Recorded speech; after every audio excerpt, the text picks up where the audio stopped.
이번 편은 외모지상주의 335화 리뷰편입니다. 저한편에 이어 위기에 빠진 바스코는 가까스로 스프링쿨러가 터져 비천해의 공격을 막아냈고 그들의 공격을 끝도 없이 상대하고 있습니다. 장현 또한 예나와의 약속을 지키지 못하겠다며 앞뒤가 막힌 비천해들의 공격을 막고 있죠. 한편 윗 옥상에서는 김기명 삼총사들도 비천해들을 상대하고 있고 너무나 많은 물량의 단체로 죽을 각오를 하는 비천해를 보곤 마치 좀비와 같다며 이길 수는 있어도 쓰러뜨릴 수는 없다고 합니다. 그렇다고 해서 밑에서 몰려오는 인원들도 있기 때문에 시간을 지체할 수 없는 상황. 바로 그때 김기명은 철창을 보고 아이디어를 떠올렸고 그 모습을 본 건지태는 최후가 귀여운 라인만을 들어 무기처럼 사용하며 길을 뚫어 샤오롱 앞에 있는 철창을 닫는 데 성공합니다. 이 좀비 영화의 주인공은 김기명 삼총사였지만 라인만은 그렇지 않아 보이죠. 드디어 샤오롱 앞에 당도한 그들은 본격적으로 문을 열라며 소리치는 그 순간 비비가 문을 열며 나타났고 샤오롱은 침착하게 설령 별일이어도 별일 아니게 만들겠다며 굳은 결심으로 언얼도를 문에 걸고 그들을 상대하려 하죠. 과거 샤오롱은 108명의 같이 커온 형제들인 무적자들을 상대로 당당히 자격을 얻었고 비비의 아버지는 샤오롱에게 자신의 딸을 맡기겠다며 어린 시절의 비비가 나오는 모습입니다. 현재로 돌아와 샤오롱은 라인만에게 강한 스냅 한 방만으로 그를 제압시켰고 넉다운이 된 라인만을 보고 열이 받은 김기명이 나서자 건지태가 나서 당신의 칼을 잊었냐며 샤오롱과 맞추기를 시도합니다.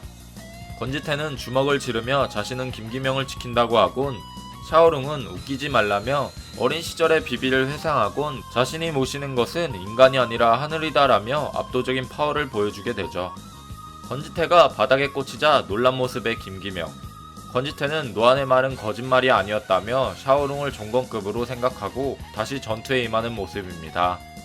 오늘은 정말 김기명의 칼이 부러질지도 모르겠다라는 말을 하죠. 그 시각 비천해의 본대와 송유한 그리고 진소월은 비비쿠키를 옮겼으며 이제 침입자를 소탕하러 옥상으로 가고 있습니다. 진소월은 비천해의 모든 병력들을 모았으며 자신들이 질 확률은 없다고 생각하죠. 거기에 괴물 성유한까지 있으니 말입니다. 바로 그때 우산을 들고 나타난 서성은은 성유한을 보며 놀란 눈치이고 3개월사에서 일을 하고 있었냐며 왜 여기서 일하냐는 듯한 의문의 말을 전합니다. 그 말은 3개월사 음지에 대한 말이었고 성유한은 그냥 그런가 보다 하고 넘기려던 찰나 서성은은 성유한의 증오 대상인 풍산개교를 건드리며 외모지상주의 335화는 끝이 나고 말죠.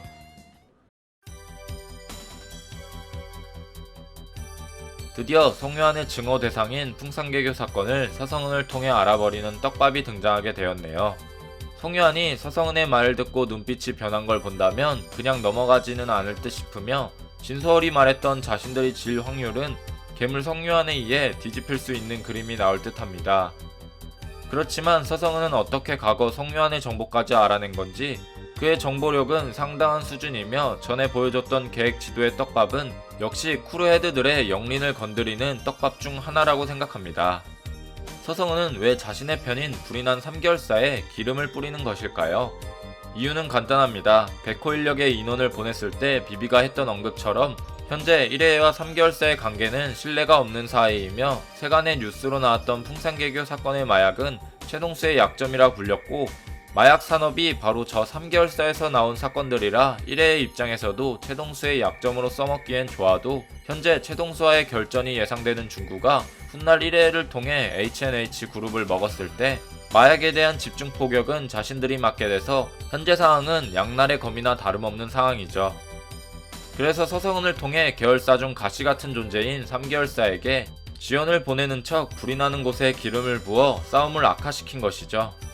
이 부분이 확실한 근거가 될 수 있는 것이 전에 비비가 말했던 언급 중 1회에는 백호 인력소를 통해 자신들을 감시한다는 말이 있었고 샤오롱 역시 1회에 대한 감정이 있는 모습들을 종종 보여주곤 했습니다. 심지어 서성은은 샤오롱에게 개처럼 지져봐라 라는 말까지 했으니 그가 3개월사를 도와줄 리는 없죠. 이렇게 서성은을 통해 성유하는 재원고 빅딜 인원들과 손을 잡을 명분이 생겼으며 종건급에 해당되는 샤오롱을 상대하는 인원은 총 5명 건지태, 김기명, 성유한, 바스코, 장현입니다. 바스코는 황호와 매치업이 잡힌 상태라 늦을 것이며 장현은 옥상으로 가는 중이고 송유한 또한 판이 뒤집힌 상황.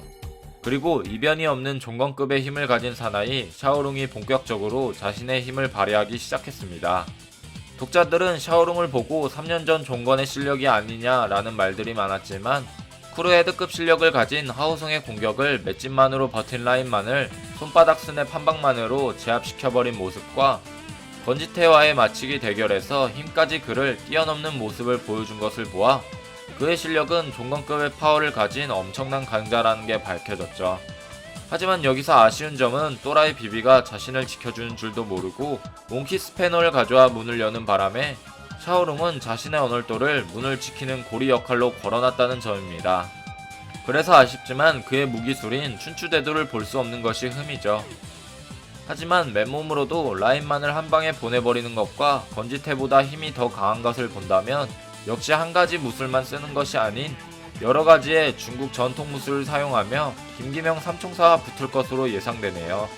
그중 건지태는 다음 편에서 김기명의 힘을 폭발시키기 위한 희생 또는 패배를 통해 김기명과 샤오룽의 매치업을 성사시키고 이후 성유한과 김기명 그리고 장현과의 매치업을 보여줄 것으로 보입니다. 이렇게 3명의 쿠르헤드들이 모여 일시적인 동맹을 하는 것이 전에 형석이 달성해야 하는 4대 쿠르 폐지 목표는 크루들이 동맹으로 통합하는 것으로 1회를 공격해 나가는 무기가 되지 않을까 싶네요. 샤오룽에 대한 무술 분석편은 위 영상을 시청해주시면 감사하겠습니다. 자, 오늘은 외모지상주의 335화에 대해 알아봤는데요. 여러분들은 이후에 대한 스토리를 어떻게 생각하시고 계신가요? 여러분들의 생각을 댓글로 적어주시길 바랍니다. 이상 운도의 영상을 시청해주셔서 감사합니다.